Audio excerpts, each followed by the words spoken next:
घसीपुरा गाँव में युवती को अपहरण और आक्रमण स्थानीय युवक मान द्वारा अपहृता महिला उद्धार गुरुतर अवस्था आनंदपुर मेडिकल भर्ती घसीपुरा गाँव में एक अनाथ आश्रम कार्यरत थे महिला जनक एटीएम रु टंका उठाइबा आसुथिबा समय लाल रंगर एक अल्टो कार रे जड़े दुर्बृत्त आसी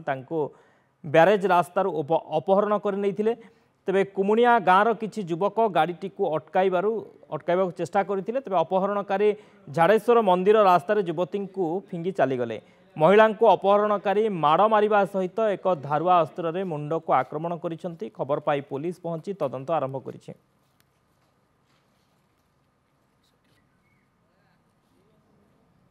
मार्केट से पड़े पैसा लुटे जाऊली गोटे गाड़ी चली मत पछ गोटे पिटला मत जबरदस्त गाड़ी बसईदेला मुझे चापटे पकेला मु बेहोश हो गली पूरा सेपटे आसपुर जो नुआ ब्रिज अच्छी मत सेपटे जो होश आसला मुझे बाड़ेली जो डोर बाड़ेली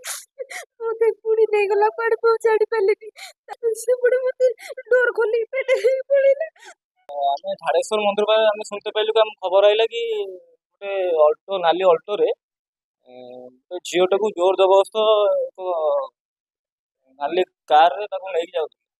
खबर पाइलु आम सांगे सांगे पहुँचलु से झीटी दौड़िकी आसूला धरिकी आम मुँहटा फाटी जाता आखि पाखर फाटी जाता गाड़ी पेल देते सी सांगे सांगे स्टेफन गाड़ी नंबर नाली अल्टोटे